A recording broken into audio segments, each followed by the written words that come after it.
Olá, seja bem-vindo de volta à Escola de Semiótica e Humanidades.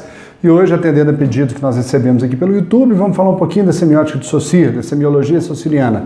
Lembrando que o objetivo é fazer um vídeo curto, que seja fácil para entender, e a gente pode aprofundar isso aí em alguns debates, tanto aqui no YouTube, quanto no Facebook ou no Instagram, enfim, né, que a gente possa aprofundar os debates em outros fóruns e a gente fazer um vídeo mais sintético aqui. Mas vamos lá. Quem que é esse Saussure, né? Saussure é um linguista suíço e ele deu um curso em Genebra chamado Curso de Linguística Geral. Nesse curso, né, um grupo de alunos ali resolveu compilar as ideias que estavam sendo discutidas e ali começou a ser difundido pelo mundo essas ideias semiológicas, vamos chamar assim, do Saussure. Por que eu estou insistindo em falar semiológicas, né? Porque o Saussure propõe uma semiologia, que é uma ciência maior do que a linguística, que era a especialidade dele, no curso de Linguística Geral, é que ele propõe a semiologia.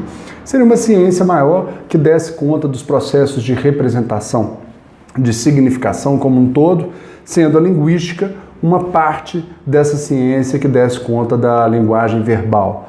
E aí a gente tem que entender que essa matriz do Saussure, né, da linguística, da linguagem verbal, ela traz uma série de conceitos, uma série de ideias do próprio funcionamento do signo, que são muito atreladas a esse tipo de linguagem, né, e a estrutura de uma língua, diferente da semiótica saussuriana, né? Hoje a gente chama de semiótica todo esse campo que estuda as representações, mas o Saussure inicialmente falava de uma semiologia.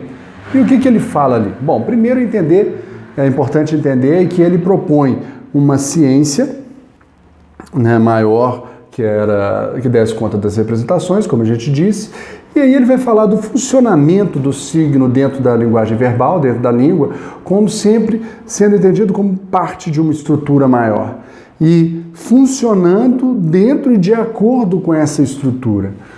A gente caminha na semiologia do Saussure para entender dois princípios ali que eu vou destacar como princípios fundamentais, mas que partem também, no caso a arbitrariedade e a linearidade, de uma concepção dual da linguagem, dual do signo, e é a partir daí que ele formata toda uma ciência das representações.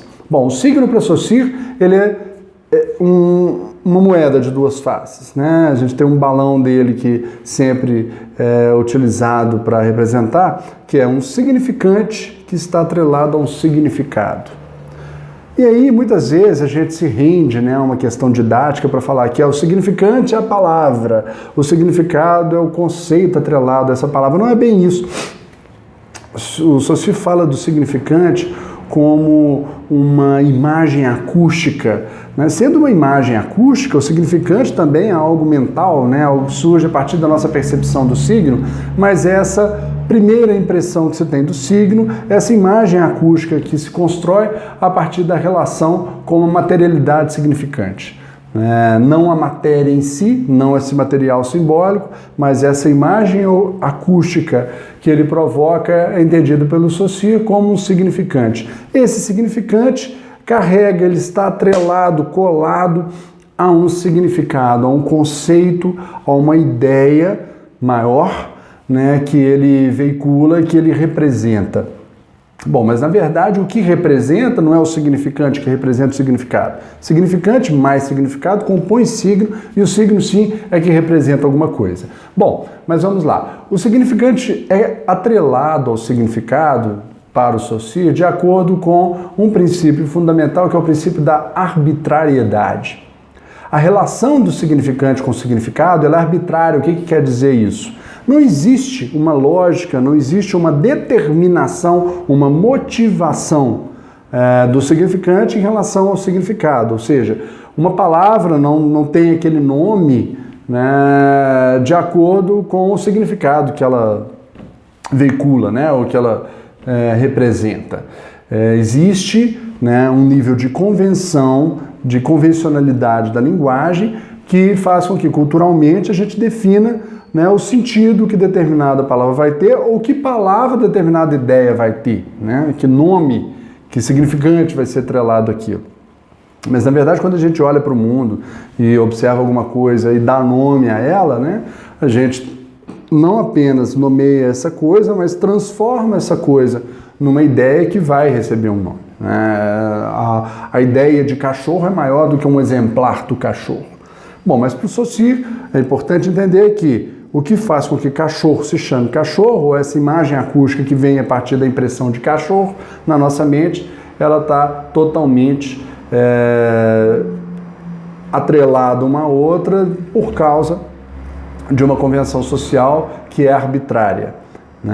O cachorro chama cachorro no Brasil, chama Chian no outro lugar, dog no outro lugar, e isso varia de acordo com convenções e com princípios estruturais da linguagem. É interessante entender isso porque o signo para o Saussure ele vai funcionar de acordo com a dinâmica dessa estrutura, né? Daí vem o próprio conceito do estruturalismo. E quando ele fala de um outro princípio importante, que é o da linearidade do signo, e aí vamos falar, isso está totalmente atrelado à linguagem verbal, ela é linear no som de cada palavra, na sucessão de fonemas, de palavras umas às outras, de frases umas às outras, de períodos, parágrafos, livros, páginas, livros, enfim. Existe uma linha de signos em que um vindo após o outro, eles interferem na significação de um e de outro.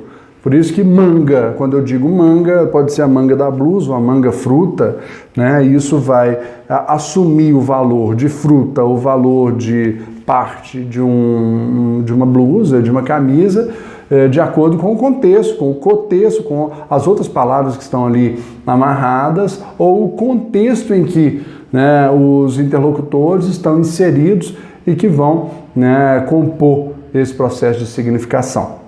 Então vamos lá. Significante e significado, essas duas faces do signo, né?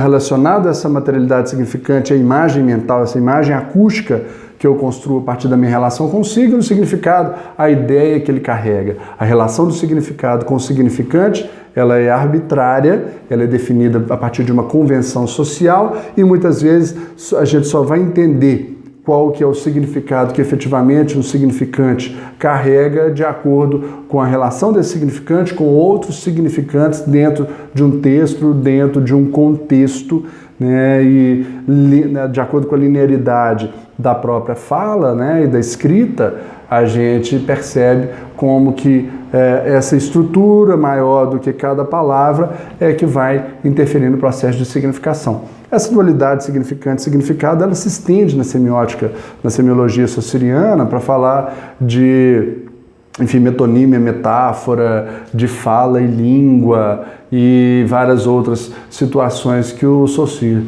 vai discutir, que a gente pode voltar a tratar no próximo vídeo. É isso, obrigado. Curta aí o nosso vídeo, acompanhe o nosso canal e fique por dentro aí para a gente poder conversar um pouquinho mais sobre semiótica, semiologia e humanidades em geral. Valeu, até a próxima.